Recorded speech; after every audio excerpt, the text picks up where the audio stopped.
Above गेले. 600च्या बरोबर आहे. माझं तेच म्हणणं आहे की जर का तुम्ही काल घेतलंय आणि ते तुम्ही कालच विकलंय की आज होल्ड केलंय. म्हणजे काल काल सेल करून टाकलं लॉस मध्ये. मला वाटलं परत गडबड होईल म्हणून मग म्हटलं.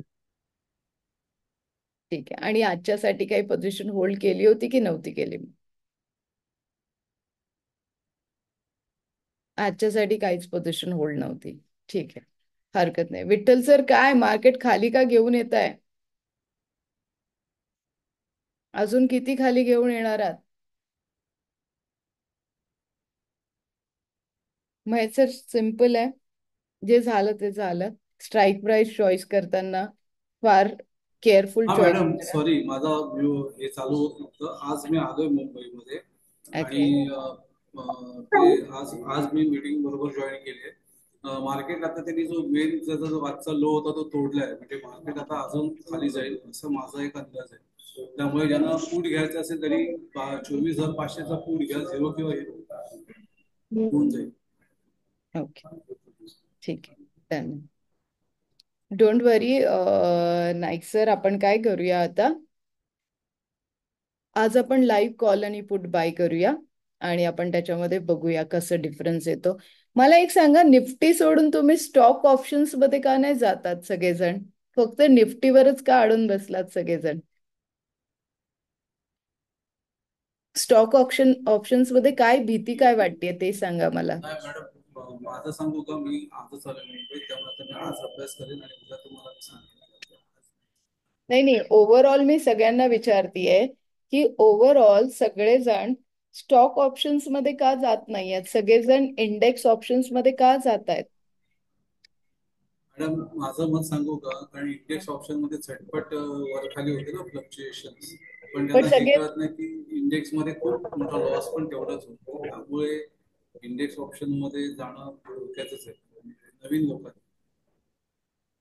नाही, इंडेक्स ऑप्शन बेस्ट आहे कारण व्हॉलेटिलिटी आज 300 पॉईंट निफ्टी खाली आहे तर उद्या 300 पॉईंट निफ्टी वर पण येऊ शकते. पण मला अगेन तेच म्हणायचंय, थोडासा मुवमेंट तुम्ही स्टॉक ऑप्शन्स मध्ये पण बघा. प्रियंका मॅम, नाईक सर, बाकी everyone. Sorry, Nivedita ma'am. Sorry, Nivedita ma'am. 800 something अजून आलं नाही ते. आता आत्ता त्याची प्राइस जी आहे ती 232 चालली आहे. तुम्ही बाय कितीला केला होता? तुमची बाईंग प्राइस आणि सेलिंग प्राइस दोन्ही सांगा मला. दोन्ही सांगा, म्हणजे बाय बाय कितीला केला होता तुम्ही? आय थिंक काहीतरी तुम्ही षडयंत्र. तुम्ही असे वेळच्या वेळेला जर प्यादे फेकत राहिलात तर विनर तुम्हीच होणार आहात, एवढं लक्षात ठेवा. मी काय केलंय, मी माझी नेक्स्ट चाल रेडी होती की असं झालं तर मी असं करेन आणि मी तेच करतेय. मी दुसरं काही करतेय का? सिंपल. आता दुसरा आपण काय ट्रेड केलेला अजून? आपण दुसरा ट्रेड होता आपला इंडसन. किती लोकांनी इंडसन केलं होतं, ज्याचा रिझल्ट काल खूप वाईट आला आणि प्रॉफिट पेपर प्रॅक्टिस करणारच नाही त्या तुम्हाला कळणारच नाही. आपण 3 स्ट्रॅटेजीज बनवून गेलो होतो. एका स्ट्रॅटेजीमध्ये मी एक्झिट तुम्हा लोकांना सांगितलं, दुसऱ्या स्ट्रॅटेजीमध्ये मी प्रॉफिट बुकिंग केला, तिसरी स्ट्रॅटेजी ओपन आहे माझी, झिरो लॉस स्ट्रॅटेजी. तुम्ही बघणारच नाही तर कसं शक्य होणार आहे? तुम्ही पर्सनल ट्रेडिंग मध्ये सगळे बिझी झालात, समजून तरी घ्या आधी. काय करूया आता सांगा? अजून स्ट्रॅटेजीज बनवून देऊ? अच्छा, काल मी एक होमवर्क दिला होता 1 लाख येस, येस. रुपीज वाला. किती लोकांनी त्याच्यावर काम केलं? प्रत्येक सेगमेंट मध्ये कोण किती किती पैसे टाकणार आहेत सांगा फटाफट.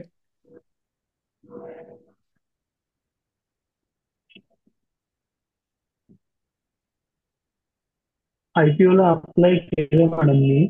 हम्म. आता झालं आहे त्यांचं. काय आज काय करून टाकलं. लागला? बेल राईस मध्ये. नाही, आता तो पण आहे 23 मे पर्यंत. अच्छा, काय आहे, कंपनी 22 कशी आहे? पर्यंत. Belraj industries auto component part manufacturing करते, केसीस वगैरे. हम्म. आणि ती 17 स्टेट्स मध्ये 17 याच्यामध्ये फॅसिलिटीज आहेत. Okay okay. आणि त्याचं रेकमेंडेशन तिन्ही याला प्लस म्हणून दिलेलं आहे. आता हम्म. दोन चालू, एक गोर्मा व्ह्यूज म्हणून चालू आहे आणि बेलराईज इंडस्ट्रीज म्हणून चालू आहे. त्यात बेलराईज इंडस्ट्रीजचं जरा प्लस हे दिलेलं आहे रेकमेंडेशन, तर तो आज मी अप्लाय केला. Okay good. अप्लाय आज 22 तारीख आहे, आज नव्हता करायचा. जर पाहिजेच असेल तर शक्यतो इथून पुढे 4 आणि 8 तारीख टाळा. तुमची बर्थ डेट काय आहे? 6 फेब्रुवारी. हम्म. 6 एप्रिल. 6 एप्रिल ना. शक्यतो 4 आणि 8 हा. टाळा. म्हणजे सगळ्यांनाच कॉमनली आपण सांगतो, कुठलंही चांगलं काम करायचं असेल तर राहूचा नंबर असतो आणि केतूचा नंबर, सॉरी, शनीचा नंबर असतो 8. तर अवॉइड केलेलं बेटर कधी पण. मॅम, तुम्ही 4 आणि 8 नंबर अवॉइड करायला सांगितला ना, देन किंवा असं येत असेल 14, त्याच्यामध्ये पण 4 येणार, त्यावेळेला काय करावं तसं लागेल? नाही, तसं नाही. लिहून घ्या, डेट जसं हव्या लिहून घ्या. 4, 13, 22, 31. 4, 13. 22, 31 हा. आणि 8, 17 आणि 26. 8. 6, 17 हा. आणि 26. हे पूर्ण अवॉइड करायचे का? आता पर्टिक्युलर ज्यांचं 2 नंबर असेल, ज्यांचं 5 नंबर असेल, त्यांचा 4 नंबर असेल, त्यांच्यासाठी वेगळ्या आहेत. पण आता एक कॉमन आपण सगळ्यांसाठी सांगतोय की 4 आणि 8 अवॉइड करा. मॅम परत एकदा सांगा ना डेट. या दिवशी ट्रेड नाही 4, करायचं. 4, 13, 22, 4, 13, 22, 31. 4, 22, 13, 31 अवॉइड करा. IPO भरणं, ट्रेडिंग करणं. बघा आज 4 तारीख आलं ना मार्केट खाली.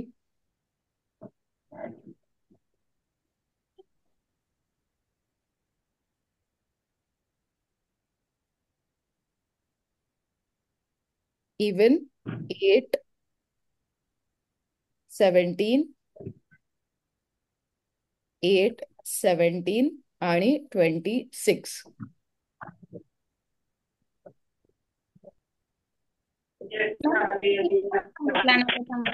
काय काय फिक्स या नाही दिवशी ट्रेड नाही करायचं. शक्यतो ट्रेड अवॉइड करा. ओके. शक्यतो ट्रेड अवॉइड करा. कारण काय होतं, तुम्हाला आठवतंय पेलगामचा इव्हेंट किती तारखेला झाला? 22. ठीक आहे. त्याच्यानंतर जेव्हा जेव्हा मार्केटमध्ये करेक्शन झालेत, एकदा जाऊन हिस्ट्रीमध्ये जर डेट्स बघितल्या तुम्ही 8 तर मे. 8 मे, 17 ह्या सगळ्या गोष्टी तुम्हाला दिसतील. तर शक्यतो माझं म्हणणं असतं की जसं आज आहे 4 तारीख आहे, आजची टोटल काय झाली? 22 तारीख आहे, आज 22 मे आहे. तर पूर्ण टोटल नका करू, पण ऍटलिस्ट तुम्ही बघा 22 ला आज किती मार्केट खाली आलेलं आहे. ऑलमोस्ट 462 पॉइंट खाली आहे आता. मॅडम, हो. तुमचं प्रेडिक्शन खरं ठरलं. तुम्ही मागच्या वेळेस बोललो होतात की 15 नंतर मार्केट काय बोलले होते मी? 15 तारखेनंतर मार्केट डाऊन असेल असं तुम्ही सांगितलं. करेक्शन होईल जास्त. येस येस, ठीक आहे ना, दॅट इज ओके. तुम्ही काल सांगितलं होतं आम्हाला, आम्ही तुमच्या भरोशावर होतो की मार्केट वर जाणार आहे आज म्हणून. नाही, चुकलं मला. पण अजूनही मला त्याच्यामध्ये म्हणजे माझा जो स्टडी आहे त्याच्यामध्ये इंडेक्स ऑप्शन मध्ये 35,000 करोडचं बाईंग झालं. ते कधी काय बदलेल ते काय सांगू शकत नाही. 2 नंतर वरती खेचतील पण सांगू शकत नाही. मार्केट जेव्हा खाली येतं ना, सिम्पल आहे. मी प्रत्येकाला सांगते की 4 आणि 8 तारीख अवॉइड करा. आणि लाईव्ह एक्झाम्पल्स, आता सिम्पल आपण पेलगामचा इव्हेंट बघितला की तो 22 तारखेला झालाय. सिम्पल आपण बघितलं की आज 22 तारीख आहे. म्हणजे खूप मोठे मोठे उदाहरणं नाही, मागच्या 22 तारखेचं आणि आजच्या 22 तारखेचं तुम्ही बघा. दोन्ही इव्हेंट आपल्याला एक पर्टिक्युलर, म्हणजे तो एक जो नंबर आहे ना, त्याला वाईट नाही म्हणू शकत, पण त्या दिवशी कदाचित वाईट होईल असं जेव्हा तुम्हाला माहिती आहे, तर अवॉइड करणं कधी बेटर असतं. माझं एवढंच म्हणणं असतं की माहिती असून पण चुका नका येस करू. Yes, sure madam. आणि याचं जर आता ठीक आहे. माझ्यासारखा कोणी व्यक्ती असेल तर तो काय करतो, प्रत्येक वेळेस क्रॉस करतो. मी अशी आहे ना की मी प्रत्येक वेळेस क्रॉस करेल. मग काय होतं 4 तारखेला करून बघायला काय हरकत आहे. मग मी षडयंत्र कसं खेळेल की ठीक आहे मी त्याच्या आधी पुट घेऊन ठेवेन. पण मी दोन्ही तिन्ही जेव्हा ट्राय केलं ना तर त्या दिवशी रिस्क असतेच असते प्रॉफिट घेण्यामध्ये. तुम्हाला प्रॉफिट होऊन सुद्धा तुम्ही घेऊ शकणार नाही आहात. हा पण एक प्रॉब्लेम मी 22 तारखेला 26 तारखेला बघितलाय. जेवढे जेवढे मेजर इव्हेंट स्टॉक मार्केटमध्ये झालेत ते पण 26 तारखेलाच झालेले आहेत. इवन हर्षद मेहताच्या वेळेची पण हिस्ट्री जर तुम्ही काढाल तर हेच नंबर्स रेग्युलरली. म्हणजे मध्ये मध्ये तर फ्लाईटवाल्यांनी 13 नंबर ठेवणं बंद केलं होतं. आता आम्ही सिंगापूरला बऱ्याच, तुम्ही लोक कोणी सिंगापूरला जाऊन आला असाल तर एक गोष्ट नोटीस करा तिकडे. बरेचसे बिल्डर्स जे माझे क्लायंट आहेत आम्ही 13 नंबर आणि 26 नंबर तिथे घेतलाच नाहीये त्याच्यामध्ये. सो सिम्पल, छोट्या छोट्या म्हणजे गोष्टी. म्हणजे 13 असं म्हणजे काय, तो 13 आणि घेतला नाही म्हणजे? आम्ही तो 13 फ्लोअरच स्किप करतो. म्हणजे तो थर्टीन अच्छा, फ्लोअर हा. 13 फ्लोअर ठेवतच नाही आम्ही. तुम्ही त्यांच्या ओके. लिफ्ट मध्ये कधी पण बघा. इवन मी एक व्हिडिओ पण टाकलाय मध्ये. सिंगापूरला मी गेले होते ह्याच्यासाठी वास्तूसाठी, तेव्हा आम्ही तिथे टाकली आहे. ते पूर्ण कन्स्ट्रक्शन झाल्यावर परत मी गेलेलं. 13 नंबर आम्ही टाकलाच नाहीये तिथे. तुम्हाला पूर्ण लिफ्ट मध्ये 13 नंबर दिसणारच नाही, 22 दिसणारच नाही. हो. आपल्यापेक्षा गुड. बाहेरची लोक खूप जास्त फॉलो करतात. आपल्याला सगळं माहिती मॅडम, असतं, आपण करत नाही. येस. 8 नंबर ज्यांची बर्थ डेट 8 आहे त्यांनी काय करायचं? त्यांना बदलूच शकत नाही ना आपण. हा, काय कर त्यांच्यासाठी काय करू, उपाय काय? ते व्हर्टिकल आहे, त्यांनी हॉरिझॉन्टल करा आणि इन्फिनिटी बनवायचा प्रयत्न करा. सिम्पल. म्हणजे होरिझोंटल. हा, इन्फिनिटी बनवा ना. हा हा 8 नंबर नंबर वाईट नाही आहे. आता तुम्ही म्हणाल तर म्हणजे मी बनलीच ते 8 नंबर मुळे. माझ्यासाठी तर 8 नंबर खूप लकी आहे. अच्छा. मोदीजींचा नंबर 8 आहे. तुम्ही थोडी त्यांना हो. म्हणणार आहे की तुम्ही पद सोडून तुम्ही 8 नंबर आहे. तसं नाही होत. नाही. All number is good. फक्त त्याची ग्रॅव्हिटी बदलायची आहे. त्यांच्या प्रत्येकाचं नावाचं स्पेलिंग ठीक असेल तर ते पण मोदी बनवू शकतात. सिम्पल. Okay, done. सो हे सगळं झालं. मैसर आता भरलाय तर टेन्शन घेऊ नका, काही नाही. लागेल तुम्हाला आयपीओ. ओके. लागेल तुम्हाला आयपीओ. उद्या परत दुसऱ्या अकाउंट मधनं एकदा ट्राय करा. स्टॉक मार्केट मॅडम, साठी चांगले डेज आहे. 3 आहे, 6 आहे, 5 आहे, 1 आहे. हे चांगले दिवस आहेत. हा मॅडम, आता तुम्ही सांगितलं एकादशी, ओके. आता उद्या एकादशी आहे तर उद्या पण 2 नंबर येतो. एकादशी आहे उद्या.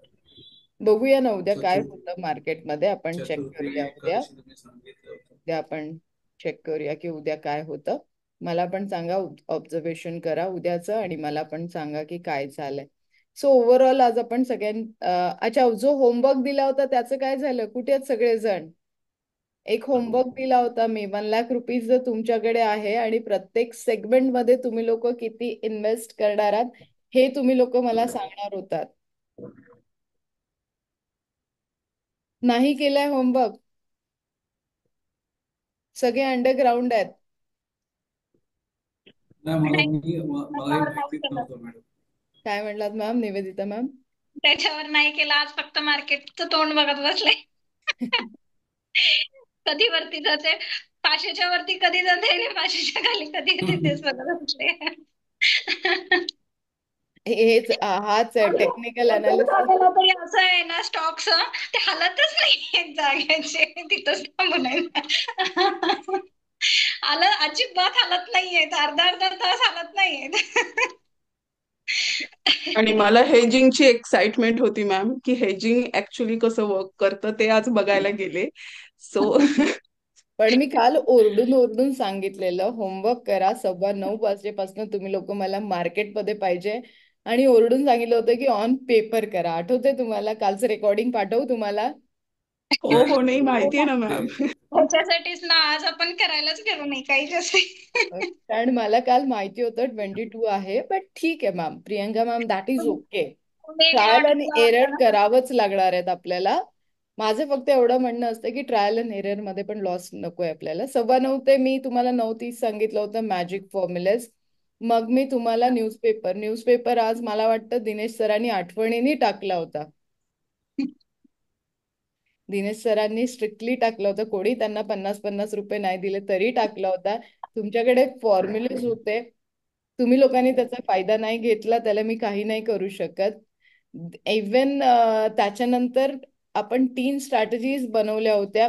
त्या स्ट्रॅटेजीज मध्ये मी तुम्हाला थर्ड एक्झिट समजवायचा प्रयत्न केला, एकामध्ये मी प्रॉफिट बुकिंग केला. तुम्हाला ज्या दिल्या होत्या त्या मी लाईव्ह बनवल्या होत्या. एकामध्ये मी 15,000चा प्रॉफिट बुक केला, त्यातले मला मनी मॅग्नेट मध्ये 12,500 रुपये मिळाले. आणि झिरो लॉस स्ट्रॅटेजी आज आहे तिथेच आहे, त्याच्यामध्ये मी अजून काही चेंज नाही केलाय. सो सिम्पल मला हेच म्हणायचंय, आज परत स्ट्रॅटेजीज बनवा. आज तुम्ही बनवून मला पाठवा, प्रत्येकाने वेगवेगळ्या बनवा. टर्मिनल तुमच्या समोर आहे, सगळ्या गोष्टी आहेत. प्रत्येकाने ज्याला झिरो लॉस बनवायची आहे, ज्याला मनी मॅग्नेट बनवायची आहे त्या बनवा. मनी मॅग्नेटच्या 2 बनवा, झिरो लॉसची 1 बनवा. प्रत्येकाने ग्रुपमध्ये टाका की आम्ही या 3 स्ट्रॅटेजीमध्ये हे 3 स्टॉक केलेले आहेत आणि त्याच्यावर आपण काम करू. सिम्पल, हो. क्लिअर. जोपर्यंत तुम्ही करणार नाही होणारच नाही, आणि असं तर क्लास कधी संपणारच नाही. पेपरच आला नाही आज ग्रुपमध्ये मॅडम. काय टेलिग्रामच्या ग्रुपमध्ये पेपर नाही आज. टेलिग्रामच्या ग्रुपमध्ये पेपर नाहीये? अरे ठीक आहे. त्यामुळे नाहीतर मी त्याच्यासाठी आज लवकर उठलो होतो. म्हटलं तेवढं तरी करू आपण. ठीक आहे, हरकत नाहीये. गुगलवर पण मिळून जातो दिनेश.